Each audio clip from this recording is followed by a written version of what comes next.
Now let's look into various terms of the computer network. Basically, basic terminology used in the computer network. Let us begin with packet.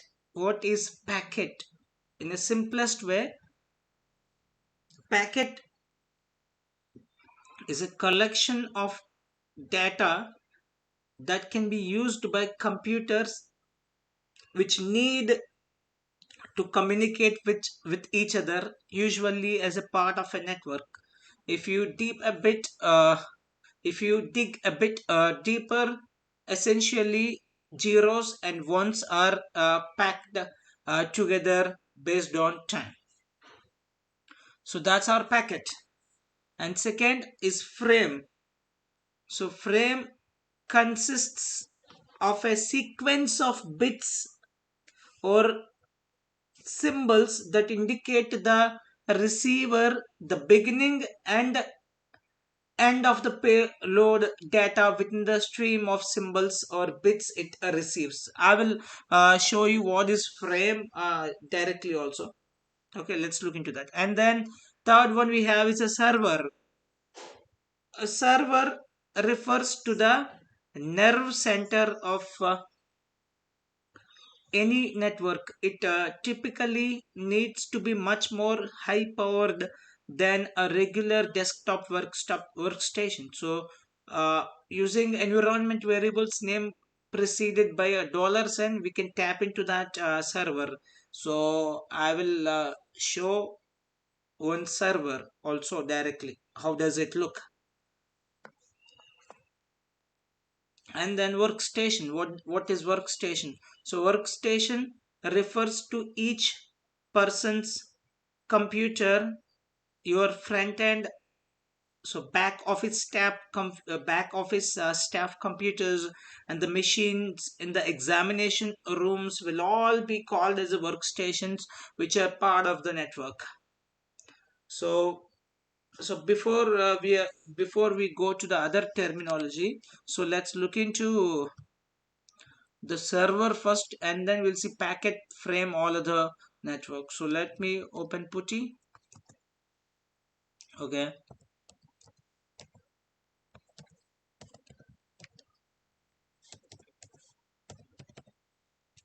I will not tell you what this server is, which server, but it's a live server which are running now, and few applications using containerization and Kubernetes technique, we have deployed it as a microservice, and that application is running live and our clients are using it. Okay, that server I just want to access, and then I will show you.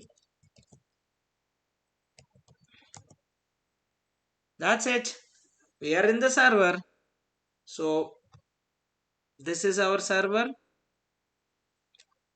I'll become a sudo as soon as possible. I don't want you to look all those things. 1, 2, 3, 4, 5, 6. Okay. Then we clear the screen first. And now exactly we are in a server. This is not a PC. This is not a computer or something. It's a hosted machine with a more, it's a CPU. It consists of a RAM, hard disk, everything as a normal laptop, but it will be designed specifically for hosting the application. So in this we are hosting some specific application. I just want to uh, so docker psc, these are the containers which are running, and then docker images, these are the images which are there. So this is an example of this is the example of a server which is presently running. It's a live server, and the application which is hosted in this server is also running live at this moment. So now I would like to show systemctl status docker. So docker is also active and running, and system. Okay, let me clear the screen. Yes, so that's what That's how we install our services, and we host our application in the server. So that's what a server is, and this is how we log in. So let me exit. Yes, that's done. So that's our server. So now uh, let's look into what is a cat5 cable. Cat5 cable, this term refers to category 5. Cat 5 means a category 5 cable used when your network is hardwired. Now, what is hardwired? The next question would be, what is hardwired? Hardwired means that all the workstations in the office plug into a network outlet using a physical cabling to transport data to and from the server. That's what we call it as a hardwiring the network or hardwired network. Then we have to understand what is network interface. So network interface is a software interface to networking hardware. It's the uh, it's kind of a center point. It's kind of a intermediary place where it's in between a software. uh, it's a software interface between the human and then other one. So basically, network interface is a software interface to the networking hardware. So for instance, if you have two network cards in your computer, you can control and configure each network interface associated with them individually. So that's what the network interface is. Then we have connection. Simply, connection refers to pieces of related information that are transferred through a network. That's what we call as connection. I'll show you that. And then a gateway. A gateway is a device that routes traffic between networks. For example, at home, your router is your gateway. I think everybody might have this router. So most of the people might have this router. So router is a gateway to your network, to the external network. So it provides a gateway between your LAN and then WAN. LAN is a local area network. WAN is a wide area network. It's a gateway between these two. So then we have a bandwidth. So bandwidth refers to a capacity of line. That's it. Bandwidth is nothing but the capacity of a line. Capacity of line. That means how much data that the cable or line can transfer through it. That's what the bandwidth is. So let's take one example. So here if you take, so 213 cleanwork.zip, this is an HTML static website which has been hosted in a proxy server, in a server. So the request URL, if you want to get it, this is the request URL you have to use, and this get method. So the address of that server is this 69.1620.1074.443 is the port 1. It's a port.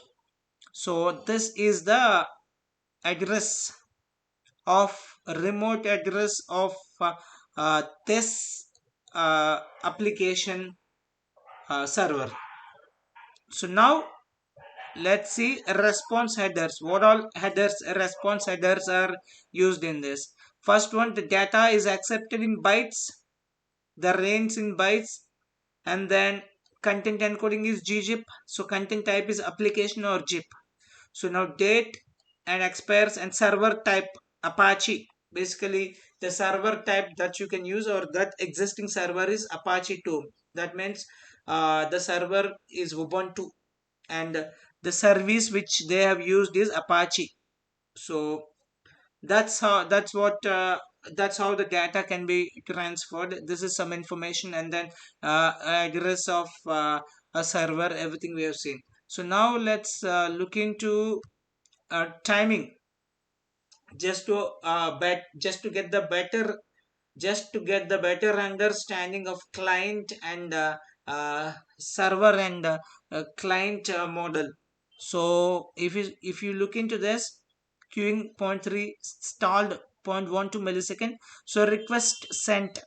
So I have sent a request in 0 duration, and after that waiting for server response. It took almost 0.223 milliseconds. So server to response. So between the request sent and then server response, the time spent is 0.223 milliseconds. So then once the server gave a response, after that to download the content it took 3.22 milliseconds. Total duration is 3.93 milliseconds. So this fast the server has responded. So the request sent, then wait time, then the response is given. So that means within zero point 0.3 millisecond I got the response. So uh, the packets, the data has been transferred through packets only. And this is how a request and then a response works and the client server model works.